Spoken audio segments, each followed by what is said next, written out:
ಪ್ರೀತಿಯ ವೀಕ್ಷಕರೇ, ನಿಮ್ಮೆಲ್ಲರಿಗೂ ನಮಸ್ಕಾರ.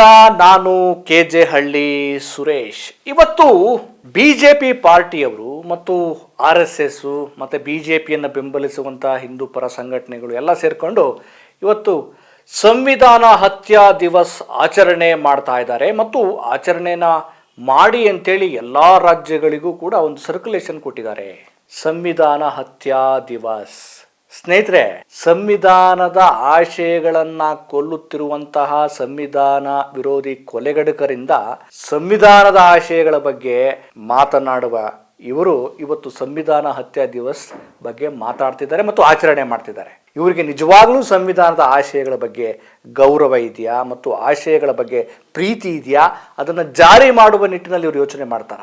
ಅಫ್ಕೋರ್ಸ್ 1975 ಜೂನ್ 25 ಸಹಜವಾಗಿ ಭಾರತದ ರಾಜಕೀಯ ಇತಿಹಾಸದಲ್ಲಿ ಒಂದು ರೀತಿಯ ಕರಾಳ ದಿನ ಅಂತ ಕರಿಬಹುದು. ಅದು ಎಲ್ಲರಿಗೂ ಗೊತ್ತಿದೆ.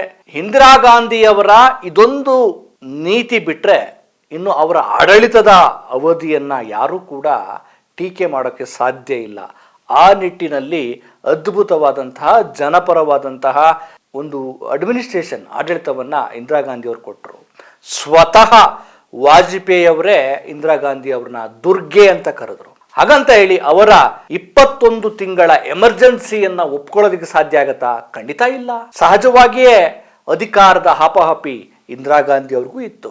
ಅದು ಯಾಕೆ ಬಂತು? ಮತ್ತೆ ಅವರು ಏನು ಚುನಾವಣೆ ಅಂದ್ರೆ ಲೋಕಸಭಾ ಚುನಾವಣೆಯಲ್ಲಿ 1975ರಿಂದ 1977ರವರೆಗೆ ಆ ಒಂದು ಅವಧಿ ಒಂದು ರೀತಿಯ ಕರಾಳ ಇತಿಹಾಸ. 1971ರ ಲೋಕಸಭಾ ಚುನಾವಣೆಯಲ್ಲಿ ಆದಂತಹ ವಿಚಾರ, ಆ ಒಂದು ಚುನಾವಣೆಯನ್ನ ಇಂದಿರಾ ಗಾಂಧಿ ಅವರು ಏನು ತಮಗಿರುವ ಅಧಿಕಾರವನ್ನು ದುರ್ಬಳಕೆ ಮಾಡಿಕೊಂಡು ಭ್ರಷ್ಟಾಚಾರ ಮಾಡಿ ಅದನ್ನ ಗೆದ್ರು ಅಂತ ಹೇಳಿ ಅವರ ಪ್ರತಿಸ್ಪರ್ಧಿಯಾಗಿದ್ದಂತಹ ರಾಜ್ ನಾರಾಯಣ್ ಅವರು ನ್ಯಾಯಾಂಗದ ಮೊರೆ ಹೋಗ್ತಾರೆ. ನ್ಯಾಯಾಂಗ ಈ ಒಂದು ವಿಚಾರಣೆಯನ್ನು ನಡೆಸುತ್ತೆ. ಕೊನೆಗೆ ಅಲಹಾಬಾದ್ ಹೈಕೋರ್ಟ್ ಐತಿಹಾಸಿಕ ತೀರ್ಪನ್ನು ಕೊಟ್ಟು ಇದರಲ್ಲಿ ಯಾವುದು ತಪ್ಪಿತಸ್ಥರು ಅಂತ ಹೇಳುತ್ತೆ. ಕೊನೆಗೆ ಸುಪ್ರೀಂ ಕೋರ್ಟ್ ತಾತ್ಕಾಲಿಕವಾದಂತಹ ಒಂದು ತಡೆಯಾಜ್ಞೆ ಕೊಡುತ್ತೆ. ಆದ್ರೆ ಇಷ್ಟೊತ್ತಿಗಾಲೇ ಒತ್ತಡ ಹೆಚ್ಚಾಗತ್ತೆ. ಕೊನೆಗೆ ಅಧಿಕಾರವನ್ನ ಉಳಿಸಿಕೊಳ್ಳುವ ಸಲುವಾಗಿ ಇಂದಿರಾ ಗಾಂಧಿ ಅವರು ಆಂತರಿಕ ಅಶಾಂತಿ ಅಂತ ಹೇಳಿ ಒಂದು ನೆಪವನ್ನ ಹೇಳಿ ಸಂವಿಧಾನದ 352ನೇ ವಿಧಿಯ ಪ್ರಕಾರ ಎಮರ್ಜೆನ್ಸಿಯನ್ನ ಘೋಷಣೆ ಮಾಡ್ತಾರೆ. ಅನಂತರ ಏನಾಯ್ತು? ಎಮರ್ಜೆನ್ಸಿಯ ನಂತರ ಹಕ್ಕುಗಳು, ಹೋರಾಟದ ವಿಚಾರಗಳನ್ನ ಹೋರಾಟಗಾರನ ಬಂಧನ ಮಾಡಲಾಯಿತು. ಇದೆಲ್ಲ ಗೊತ್ತಿದೆ. ಸ್ನೇಹಿತರೆ, ಇಂಟ್ರೆಸ್ಟಿಂಗ್ ವಿಚಾರ ಏನು ಅಂದ್ರೆ, ಇವರು 21 ತಿಂಗಳು ಭಾರತೀಯರ ಹಕ್ಕುಗಳನ್ನ ಕಸಿದುಕೊಳ್ಳಲಾಯಿತು, 21 ತಿಂಗಳು ಒಂದು ರೀತಿ ಪ್ರಜಾಪ್ರಭುತ್ವದ ಕತ್ತು ಹಿಸುಕಲಾಯಿತು, ಹಾಗೆ ಹೀಗೆ ಅಂತೇಳಿ ಹೇಳ್ತಾರಲ್ಲ ಇವರು. ಕಳೆದ 11 ವರ್ಷಗಳಲ್ಲಿ, ಕಳೆದ 11-12 ವರ್ಷಗಳಲ್ಲಿ ಈ ದೇಶಕ್ಕೆ ಇನ್ನೇನು ಸಿಕ್ಕಿದೆ? ಅದು 21 ತಿಂಗಳು. ಆದ್ರೆ 11 ವರ್ಷಗಳಲ್ಲಿ ಈ ದೇಶಕ್ಕೆ ಅಘೋಷಿತ ತುರ್ತು ಪರಿಸ್ಥಿತಿ ಜಾರಿಯಾಗಿದೆಯಲ್ಲ. ಕಳೆದ 11 ವರ್ಷಗಳಲ್ಲಿ ಈ ದೇಶದ ಜನರು ಪ್ರತಿ ಕ್ಷಣವೂ ಕೂಡ ಎಮರ್ಜೆನ್ಸಿಯನ್ನು ಅನುಭವಿಸ್ತಾನೆ ಇದ್ದಾರೆ. ಸ್ನೇಹಿತರೆ, ಇನ್ನೊಂದು ಆಘಾತಕಾರಿ ಮತ್ತು ಇಂಟ್ರೆಸ್ಟಿಂಗ್ ವಿಚಾರ ಏನ್ ಗೊತ್ತಾ? ಇವರೆಲ್ಲ ಈಗೆಲ್ಲ ಹೇಳ್ತಾರಲ್ಲ, RSS ನವರು ಮತ್ತು ಬಿಜೆಪಿ ಅವರು ಸಂವಿಧಾನದ ಹತ್ಯಾ ದಿವಸ್, ಸಂವಿಧಾನ ಹತ್ಯೆ ಮಾಡ್ಬಿಟ್ರು, ಪ್ರಜಾಪ್ರಭುತ್ವದ ಆಶಯಗಳನ್ನ ತೂರು ಬಿಟ್ರು, ಸರ್ವಾಧಿಕಾರಿ ಧೋರಣೆ ಮಾಡ್ಬಿಟ್ರು, 21 ತಿಂಗಳು ಅಂತ ಹೇಳ್ತಾರಲ್ಲ. ನಿಮಗೆ ವಿಚಾರ ಏನ್ ಗೊತ್ತಾ? ಈ ಇಂದಿರಾ ಗಾಂಧಿ ಅವರು ಎಮರ್ಜೆನ್ಸಿಯನ್ನ ಡಿಕ್ಲೇರ್ ಮಾಡಿದ್ರಲ್ಲ, ಆ ಎಮರ್ಜೆನ್ಸಿಯನ್ನ ಡಿಕ್ಲೇರ್ ಮಾಡಿದ್ದನ್ನ ವಿರೋಧಿಸಿ ಈ ದೇಶದ ಸಮಾಜವಾದಿಗಳು, ಲೋಹಿಯಾವಾದಿಗಳು, ಜನಪರ ಸಂಘಟನೆಯವರು ಮತ್ತು ಎಲ್ಲ ಹೋರಾಟಗಾರರು ವಿರೋಧ ಮಾಡ್ತಾ ಇದ್ರೆ ಈ RSS ನವರು ಈ ಎಮರ್ಜೆನ್ಸಿಯನ್ನ ಒಪ್ಕೊಳ್ತಾರೆ. ಇದು ಗುಪ್ತವಾಗಿರುವ, ಅಡಗಿಕೊಂಡಿರುವ ಸತ್ಯ. ಈ ಸತ್ಯ ಬೆಳಕಿಗೆ ಬರಬೇಕಾಗಿದೆ. ಹೀಗೆ ಎಮರ್ಜೆನ್ಸಿಯನ್ನ ಬೆಂಬಲಿಸಿದಂತಹ RSS ನವರು, ಎಮರ್ಜೆನ್ಸಿಯನ್ನ ಕೊಂಡಾಡಿದಂತಹ ಈ ಬಿಜೆಪಿಗರು ಇವತ್ತು ಸಂವಿಧಾನದ ಹತ್ಯಾ ದಿವಸ ಆಚರಣೆ ಮಾಡಿದ್ರೆ ಇದನ್ನ ಒಂದು ರೀತಿ ನಾಟಕ ಅನ್ನಕ್ಕಾಗಲ್ವಾ? ಅನ್ಲೇಬೇಕು. ಇದೊಂದು ದೊಡ್ಡ ನಾಟಕ. ನೋಡಿ, ಎಮರ್ಜೆನ್ಸಿ ಘೋಷಣೆ ಆದಾಗ ಇಂದಿರಾ ಗಾಂಧಿ ಅವರು RSS ಅನ್ನ ಬ್ಯಾನ್ ಮಾಡ್ತಾರೆ. ಒಂದು ಸಂಘಟನೆಯನ್ನ ಬ್ಯಾನ್ ಮಾಡ್ತಾರೆ ಅಂತಂದ್ರೆ ಆ ಸಂಘಟನೆಯ ಹಿನ್ನೆಲೆ ಏನು? ಆ ಸಂಘಟನೆ ಏನ್ ಕೆಲಸ ಮಾಡಿದೆ? ಜನಪರವಾದ ಕೆಲಸ ಮಾಡಿದ್ಯಾ? ಜನಪರವಾದ ಕೆಲಸ ಮಾಡಿದ್ರೆ ಯಾವ ಸಂಘಟನೆಯನ್ನು ಬ್ಯಾನ್ ಮಾಡಲ್ಲ. ಆಂತರಿಕವಾದ ಅಶಾಂತಿ ಮತ್ತು ದೇಶದ ಭದ್ರತೆ ಮತ್ತು ಕೋಮುವಾದಿ ವಿಚಾರಗಳು, ಇದೆಲ್ಲ RSS ಮೇಲಿರುವಂತಹ ಆರೋಪಗಳು. ಆ ಎಲ್ಲ ಹಿನ್ನೆಲೆಯನ್ನು ಇಟ್ಟುಕೊಂಡು ಎಮರ್ಜೆನ್ಸಿ ಸಂದರ್ಭದಲ್ಲಿ ಇಂದಿರಾ ಗಾಂಧಿ ಅವರು RSS ಸಂಘಟನೆಯನ್ನ ಬ್ಯಾನ್ ಮಾಡ್ತಾರೆ.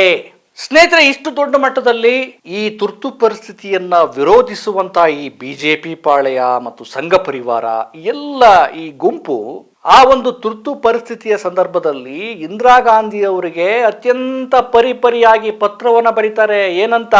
ರೀ ಇಂದಿರಾ ಗಾಂಧಿ ಅವರೇ, ನಿಮ್ಮ ತುರ್ತು ಪರಿಸ್ಥಿತಿಯನ್ನು ನಾವು ಖಂಡಿತವಾಗಿ ಖಂಡತುಂಡವಾಗಿ ಖಂಡಿಸ್ತೇವೆ. ನೀವು ಏರಿದ ನೀತಿ ಸರಿ ಇಲ್ಲ ಅಂತ ಅಂದ್ಕೊಂಡ್ರ? ಖಂಡಿತ ಅಲ್ಲ. ಇವರು ಒಂದ್ ರೀತಿ ಇಂದಿರಾ ಗಾಂಧಿ ಅವ್ರಿಗೆ ತುರ್ತು ಪರಿಸ್ಥಿತಿಯನ್ನ ಬೆಂಬಲಿಸ್ತಾರೆ. ನೀವು ನಮ್ಮನ್ನ ಬಿಡೋದಾದ್ರೆ ನಾವು ನಿಮ್ಮನ್ನು ಸಪೋರ್ಟ್ ಮಾಡ್ತೀವಿ, ನೀವು ನಮ್ಮ ಸಂಘಟನೆಯ ಮೇಲಿನ ನಿಷೇಧವನ್ನ ವಾಪಸ್ ತೆಗೆದುಕೊಳ್ಳೋದೇ ಆದ್ರೆ ನಾವು ನಿಮಗೆ ಸಪೋರ್ಟ್ ಮಾಡ್ತೀವಿ ಅಂತ ಹೇಳ್ತಾರೆ. ಒಂದು ಕಡೆ ದೇಶದ ಜನ ಈ ಸರ್ವಾಧಿಕಾರಿ ಧೋರಣೆಯ ವಿಚಾರವನ್ನ ಇಟ್ಟುಕೊಂಡು ಭೂಗತವಾಗಿ ಪ್ರತಿಭಟನೆ ಮಾಡೋದಕ್ಕೂ ಅವಕಾಶ ಇರಲಿಲ್ಲ, ಹೋರಾಟ ಮಾಡ್ತಾ ಇದ್ರೆ ಇವರು ಈ ತುರ್ತು ಪರಿಸ್ಥಿತಿಯನ್ನ ಬೆಂಬಲಿಸ್ತೀವಿ. ಒಂದು ಪತ್ರ ಅಲ್ಲ, ಪತ್ರದ ಮೇಲೆ ಪತ್ರ ಬರೆದಿದ್ದಾರೆ. ಇದು ಇವರ ಇತಿಹಾಸ. ಈ ವಿಚಾರವನ್ನು ಯಾಕೆ ಇವರು ಬಹಿರಂಗಗೊಳಿಸಲ್ಲ?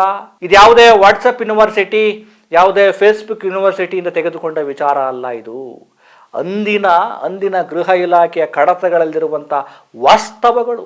ಯಾರು ತೆಗೆದು ಬೇಕಾದ್ರೂ ನೋಡಬಹುದು, ಸರ್ಚ್ ಮಾಡಬಹುದು. ಆಮೇಲೆ ಇನ್ನೊಂದು ವಿಚಾರ ಏನ್ ಗೊತ್ತಾ? ಇದನ್ನ ಸ್ವತಃ ಬಿಜೆಪಿಯ ಹಿರಿಯ ನಾಯಕ, ಬಿಜೆಪಿಯ ಮಾಜಿ ಸಚಿವ ಸುಬ್ರಹ್ಮಣ್ಯನ್ ಸ್ವಾಮಿ ಅವರು ಹಿಂದೂ ಪತ್ರಿಕೆಗೆ ಬರೆದಿರುವ ಒಂದು ಲೇಖನದಲ್ಲಿ ಸವಿಸ್ತಾರವಾಗಿ ವಿವರಿಸಿದ್ದಾರೆ. ಏನ್ ಸತ್ಯ ಇದೆಯೋ ಅದನ್ನು ಒಂದು ಆರ್ಟಿಕಲ್ ರೂಪದಲ್ಲಿ ಅದನ್ನ ಬರೆದಿದ್ದಾರೆ. ಇದೇ ಬಿಜೆಪಿಯ ಸುಬ್ರಹ್ಮಣ್ಯನ್ ಸ್ವಾಮಿ ಅವರು ಬರೆದಿರುವಂತಹ ವಿಚಾರ ಇದು. ಇನ್ನೊಂದು ಇಂಟ್ರೆಸ್ಟಿಂಗ್ ಮತ್ತು ಆಘಾತಕಾರಿ ವಿಚಾರ ಏನಂದ್ರೆ, ಈ ಎಮರ್ಜೆನ್ಸಿಯನ್ನ ವಿರೋಧಿಸುವ ಸಲುವಾಗಿ ಅಟಲ್ ಬಿಹಾರಿ ವಾಜಪೇಯಿ ಅವರನ್ನ ಅವ್ರ ಫೋಟೋಗಳನ್ನ ಬಳಕೆ ಮಾಡ್ಕೊಳ್ತಾರೆ. ಆದ್ರೆ ಇದೇ ಅಟಲ್ ಬಿಹಾರಿ ವಾಜಪೇಯಿ ಅವರು ತುರ್ತು ಪರಿಸ್ಥಿತಿಯಲ್ಲಿ ಜೈಲಿನಲ್ಲಿ ಶಿಕ್ಷೆಯನ್ನ ವರ್ಷಗಟ್ಟಲೆ ಅನುಭವಿಸಿದ್ರ? ಸ್ನೇಹಿತರೆ, ನಿಮಗೆ ಗೊತ್ತಿರಬೇಕು, ಎಷ್ಟೋ ಜನ ತುರ್ತು ಪರಿಸ್ಥಿತಿಯನ್ನ ವಿರೋಧಿಸಿ ವರ್ಷಗಟ್ಟಲೆ ಜೈಲಿನಲ್ಲಿ ಕಳೆದಿದ್ದಾರೆ.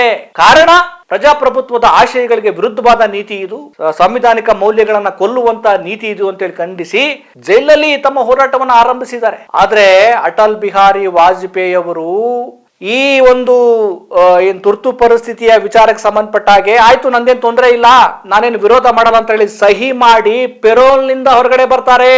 ಇದೇ ಬಿಜೆಪಿಯ, ಇದೇ ಸಂಘ ಪರಿವಾರದ ಮುಖ್ಯ ಮುಖವಾಣಿಯಾಗಿರುವಂತ ಅಟಲ್ ಬಿಹಾರಿ ವಾಜಪೇಯಿ ಅವರು ಎಮರ್ಜೆನ್ಸಿಯನ್ನ ವಿರೋಧಿಸದೆ ಜೈಲ್ನಲ್ಲಿರದೆ ಪೆರೋಲ್ ಮೇಲೆ ಹೊರಗಡೆ ಬರ್ತಾರೆ. ಇದು ಇವರ ಇತಿಹಾಸ. ಒಂದು ಕಡೆ ಸಾವರ್ಕರ್ ಅವರು ಓಕೆ ನಾನು ಸಾರಿ ಕೇಳ್ತೇನೆ ಅಂತ ಹೇಳಿ ಹೊರಗಡೆ ಬರುವಂಥದ್ದು, ಇಂದಿರಾ ಗಾಂಧಿ ಅವರಿಗೆ ಪದೇ ಪತ್ರ ಬರೆದು ನೀವು ನಮ್ಮನ್ನ ಬಿಟ್ಟುಬಿಡಿ, ನಮ್ಮ ಸಂಘದ ಮೇಲೆ ಹೇರಿರುವಂತ ನಿರ್ಬಂಧವನ್ನು ತೆಗೆದು ಬಿಡಿ, ನಾವು ನಿಮಗೆ ಹೊಗಳ್ತೀವಿ, ಹಾಡ್ತೀವಿ, ಜೊತೆಗೆ ನಿಮ್ಮ ಇಂಪ್ಲಿಮೆಂಟ್ ಮಾಡಿರುವಂಥ ಯೋಜನೆಗಳನ್ನು ಕೂಡ ನಾವು ಸಪೋರ್ಟ್ ಮಾಡ್ತೀವಿ ಅಂತ ಹೇಳುವಂಥ ಈ ಒಂದು ಬಿಜೆಪಿ ಪರಿವಾರ ಮತ್ತು RSSನ ಈ ಒಂದು ಗುಂಪು ಇವತ್ತು ಸಂವಿಧಾನದ ಒಂದು ಹತ್ಯಾ ದಿವಸ್ ಅಂತ ಆಚರಣೆ ಮಾಡೋದಕ್ಕೆ ಏನಾದರೂ ನೈತಿಕತೆಯನ್ನು ಉಳಿಸ್ಕೊಂಡಿದ್ದಾರಾ? ಹಂಗಂತೇಳಿ ನಾವು ಎಮರ್ಜೆನ್ಸಿಯನ್ನು ಒಪ್ಕೊಳ್ತಾ ಇಲ್ಲ. ಎಮರ್ಜೆನ್ಸಿಯನ್ನ ಅಥವಾ ಸರ್ವಾಧಿಕಾರಿ ಧೋರಣೆಯನ್ನ, ಪ್ರಜಾಸತ್ತಾತ್ಮಕವಾದ ಮೌಲ್ಯಗಳನ್ನ ಯಾರೇ ಅದನ್ನ ಅದನ್ನ ಹತ್ತಿಕ್ಕೋ ಪ್ರಯತ್ನ ಮಾಡಿದ್ರೆ ಅದನ್ನ ಖಂಡಿಸ್ಬೇಕು. ಆದ್ರೆ ಇವರು ಇವತ್ತು ಹತ್ಯಾ ದಿವಸ ಆಚರಣೆ ಮಾಡೋರು ಅವತ್ತ್ಯಾಕೆ ಒಪ್ಕೊಂಡಿದ್ರಿ, ಅವತ್ತ್ಯಾಕೆ ಸಪೋರ್ಟ್ ಮಾಡಿದ್ರಿ, ಅವತ್ತ್ಯಾಕೆ ಜೈಲಲ್ಲಿ ಇರ್ಲಿಲ್ಲ, ಸ್ವಾತಂತ್ರ್ಯ ಹೋರಾಟದಲ್ಲಿ ಯಾಕೆ ನೀವು ಭಾಗಿಯಾಗ್ಲಿಲ್ಲ? ಸ್ವಾತಂತ್ರ್ಯ ಹೋರಾಟದಲ್ಲಿ ಈ ದೇಶದ ಸಾಮಾನ್ಯ ಜನರಿಂದ ಹಿಡಿದು ಎಲ್ಲರೂ ಕೂಡ ಬ್ರಿಟಿಷರ ಎದೆ ಕೊಟ್ಟು ಅಥವಾ ಬಂದೂಕುಗಳಿಗೆ ಎದೆ ಕೊಟ್ಟು ನಿಂತ್ರಪ್ಪ, ಪ್ರಾಣ ತೆತ್ರಪ್ಪ. ನೀವು ಒಂದೇ ಒಂದು ಮೆನ್ಷನ್ ಮಾಡಿ ಇಂಥ ಒಂದು ಬ್ರಿಟಿಷರ ಎದುರು ಸ್ವಾತಂತ್ರ್ಯ ಹೋರಾಟದಲ್ಲಿ ನಾವು ಅವ್ರ ಬಂದೂಕಿಗೆ ಎದೆ ಕೊಟ್ಟು ಸತ್ತೋಗಿದ್ದೀವಿ ಅಂತ ಯಾರೂ ಸಿಗಲ್ಲ. ಎಲ್ಲ ಒಂದು ಅಡ್ಜಸ್ಟ್ಮೆಂಟು, ಒಂದು ಪತ್ರ ವ್ಯವಹಾರ, ಒಂದು ಕ್ಷಮಾಪಣೆ, ಒಂದು ಹೊಗಳುವಿಕೆ, ಒಂದು ಒಂದು ಅವ್ರನ್ನ ಗುಣಗಾನ ಮಾಡೋದು ಮತ್ತೆ ಹೊರಗಡೆ ಬರೋದು ನ್ಯಾಯವಾ? ಹಾಗಿದ್ರೆ ಕಳೆದ 12 ವರ್ಷಗಳಲ್ಲಿ ಮೋದಿ ಸರ್ಕಾರ ಈ ದೇಶಕ್ಕೆ ಅಘೋಷಿತ ತುರ್ತು ಪರಿಸ್ಥಿತಿ ತಂದಿಲ್ವಾ? ಯೋಚನೆ ಮಾಡಿ. ಅವತ್ತು ತುರ್ತು ಪರಿಸ್ಥಿತಿಯನ್ನು ಖಂಡಿಸಿ ಲಕ್ಷಾಂತರ ಜನರು, ಯುವಕರು ಭೂಗತವಾಗಿ ಹೋರಾಟ ಮಾಡ್ತಿದ್ರು. ಇವತ್ತು ಲಕ್ಷಾಂತರ ಕೋಟ್ಯಾಂತರ ಯುವಕರು ಜನರು ಏನ್ ಮಾಡ್ತಿದ್ದಾರೆ? ಈ ನರೇಂದ್ರ ಮೋದಿ ಕೆಟ್ಟ ಆಡಳಿತವನ್ನ ಖಂಡಿಸೋದ್ ಬಿಟ್ಟು ತಟ್ಟೆ ಬಡ್ಕೊಂಡು ಹಾಡ್ತಾ ಹೊಗಳ್ತಾ ಭಜನೆ ಮಾಡ್ಕೊಂಡು ಕೂತ್ಕೊಂಡ್ಬಿಟ್ಟಿದ್ದಾರೆ. ಕಾರಣ ಅಜ್ಞಾನ. ಕಾರಣ ಇವ್ರನ್ನೆಲ್ಲ ಮ್ಯಾನಿಪುಲೇಟ್ ಮಾಡ್ಬಿಟ್ಟಿದ್ದಾರೆ. ಯಾಕೆಂದ್ರೆ ಇವ್ರು ಏನಾದ್ರು ಪ್ರಶ್ನೆ ಮಾಡ್ಬಿಟ್ರೆ, ನೋಡ್ರಿ ಹಿಂದೂ ಧರ್ಮ ಅಪಾಯದಲ್ಲಿದೆ, ಬೇಡ, ಆಮೇಲೆ ರಾಮ ಮಂದಿರ ಬೇಡ ಹೋರಾಟ, ಆಮೇಲೆ ನೋಡ್ರಿ ಮುಸ್ಲಿಂ ಸಂಖ್ಯೆ ಜಾಸ್ತಿ ಆಗ್ಬಿಡುತ್ತೆ, ಹಿಂಗೆ ಇವ್ರಿಗೆ ತಲೆಗೆ ಹೂವುಗಳು ಮತ್ತು ಒಂದು ಭ್ರಾಮಕ ವಿಚಾರಗಳನ್ನ ತುಂಬಿ ತುಂಬಿ ತುಂಬಿ ಇವತ್ತು ಮಬ್ಬು ಭಕ್ತರ ಸಂಖ್ಯೆ ಹೆಚ್ಚಾಗಿ ತಟ್ಟೆ ಹೊಡಿತಾ ಇದ್ದಾರೆ. ಸಾಹಿತಿಗಳು, ಚಿಂತಕರು, ಲೇಖಕರು, ಹೋರಾಟಗಾರರು ಇವರೆಲ್ಲರ ಮೇಲೆ UAPA ಕೇಸ್ ಜಡಿಯೋದು, ಜೈಲಿಗೆ ತಳ್ಳೋದು. ಇವ್ರನ್ನ ಪ್ರಶ್ನೆ ಮಾಡಬಾರ್ದು, ಇವ್ರ ವೈಫಲ್ಯಗಳನ್ನು ಪ್ರಶ್ನೆ ಮಾಡಬಾರ್ದು. ಜನ ನಮ್ಮ ವಿರುದ್ಧ ತಿರುಗಿ ಬಿದ್ದಿದ್ದಾರೆ, ಚುನಾವಣೆಗಳಲ್ಲಿ ನಮ್ಗೆ ಓಟ್ ಹಾಕಲ್ಲ ಅಂತೇಳಿ ಅರ್ಥ ಮಾಡ್ಕೊಂಡಿರುವಂಥ ಈ BJP ಈಗ ಮತದಾನ ಪರಿಷ್ಕರಣೆ ಅನ್ನೋ ಹೆಸರಿನಲ್ಲಿ SIR ಅಂತ ಒಂದು ತಂದು ಜನರ ಮತ ಹಕ್ಕನ್ನೇ ಕಿತ್ಕೊಂಡು ಅವರಿಗೆ ವಿರುದ್ಧವಾಗಿರುವ ರಾಜಕೀಯ ವಿರೋಧಿಗಳ ಅಥವಾ ನಮಗೆ ಓಟ್ ಹಾಕ್ತಿರುವಂತ ಮತದಾರರ ಪಟ್ಟಿಯನ್ನ ಲಿಸ್ಟ್ ಮಾಡಿ ಸಾಂವಿಧಾನಿಕ ಸಂಸ್ಥೆಯಾಗಿರುವಂತ ಒಂದು ಚುನಾವಣಾ ಆಯೋಗದ ಜೊತೆ ಒಂದು ಅಕ್ರಮ ಸಂಬಂಧವನ್ನ ಮಾಡಿಕೊಂಡು ಇವತ್ತು ಅಧಿಕಾರಕ್ಕೆ ಬರ್ತಾ ಇದ್ದಾರೆ. ಪಶ್ಚಿಮ ಬಂಗಾಳದಲ್ಲಿ ಅಂತ ಒಂದು ಪ್ರಯೋಗ ಮಾಡಿದ್ದಾರೆ, ಇನ್ನು ಎಲ್ಲೆಲ್ಲ ರಾಜ್ಯಗಳಲ್ಲೂ ಹೋಗ್ತಾ ಇದ್ದಾರೆ. ಇದು ಸರ್ವಾಧಿಕಾರಿ ಧೋರಣೆ ಅಲ್ವಾ? ಇದು ತುರ್ತು ಪರಿಸ್ಥಿತಿ ಅಲ್ವಾ?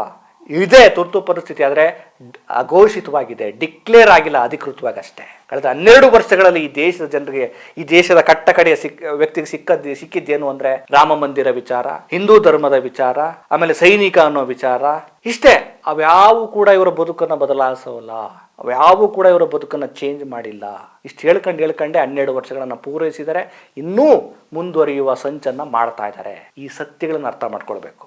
ಇವರು ಸ್ವಾತಂತ್ರ್ಯ ಹೋರಾಟದಲ್ಲೂ ಭಾಗಿಯಾಗಲಿಲ್ಲ, ಇವರು ತುರ್ತು ಪರಿಸ್ಥಿತಿಯಲ್ಲೂ ಅಲ್ಲಿ ಖಂಡಿಸ್ಲಿಲ್ಲ, ವಾಜಪೇಯಿ ಅವರೂ ಖಂಡಿಸ್ಲಿಲ್ಲ, ಇವರು ಯಾರೂ ಬ್ರಿಟಿಷರ ವಿರುದ್ಧ ಎದುರು ನಿಲ್ಲಿಲ್ಲ, ಮತ್ತೆ ಈ ದೇಶದ ಮಹತ್ತರ ವಿಚಾರಗಳಲ್ಲಿ ಸರಿಯಾದ ನಿಲುವನ್ನು ಇವರು ತೆಗೆದುಕೊಳ್ಳಿಲ್ಲ. ಇವತ್ತು ತುರ್ತು ಪರಿಸ್ಥಿತಿಯ ವಿರುದ್ಧ ಮಾತಾಡ್ತಾರೆ. ಕಳೆದ 12 ವರ್ಷಗಳಲ್ಲಿ ಈ ದೇಶದ ಜನರ ಬದುಕನ್ನು ಬರ್ಬಾದ್ ಮಾಡಿದ್ದಾರೆ, ಈ ದೇಶದ ಜನರ ಹಕ್ಕುಗಳನ್ನು ಕಿತ್ಕೊಂಡಿದ್ದಾರೆ. ಇವರಿಗೆ ನೈತಿಕತೆ ಇದೆಯಾ? ಇವರಿಗೆ ಪ್ರಾಮಾಣಿಕತೆ ಇದೆಯಾ? ಯಾವ ನೈತಿಕತೆಯೂ ಇಲ್ಲ. ಈ ಎಚ್ಚರವನ್ನು ಅರಿಯುವ ಪ್ರಕ್ರಿಯೆ ಹೆಚ್ಚಾಗಬೇಕು. ದೇಶದ ಜನರಿಗೆ ಪ್ರತಿಯೊಬ್ಬ ವ್ಯಕ್ತಿಗೂ ಇದು ಗೊತ್ತಾಗಬೇಕು. ಆಗ ಇವರನ್ನ ಮನೆಗೆ ಕಳಿಸೋ ಕೆಲಸವನ್ನ ಮಾಡ್ತಾರೆ. ಅಲ್ಲಿವರೆಗೂ ತಟ್ಟೆ ಬಡಿಯೋದು, ಶಂಖ ಜಾಗಟೆ ಬಡಿಯೋದು, ಹಾರಾಡೋದು, ತೂರಾಡೋದು, ಹೊಗಳೋದು ಇವೆಲ್ಲ ಇದ್ದೇ ಇರುತ್ತೆ. ಮಡಿಲ ಮಾಧ್ಯಮಗಳು ಕೂಡ ಒಂದಷ್ಟು ಕೆಲಸವನ್ನ ಮಾಡ್ತಿದ್ದಾವೆ. ನೋಡೋಣ ಇದು ಎಲ್ಲಿಗೆ ಅಂತ್ಯ ಆಗುತ್ತೆ ಅಂತ. ನಮಸ್ಕಾರ.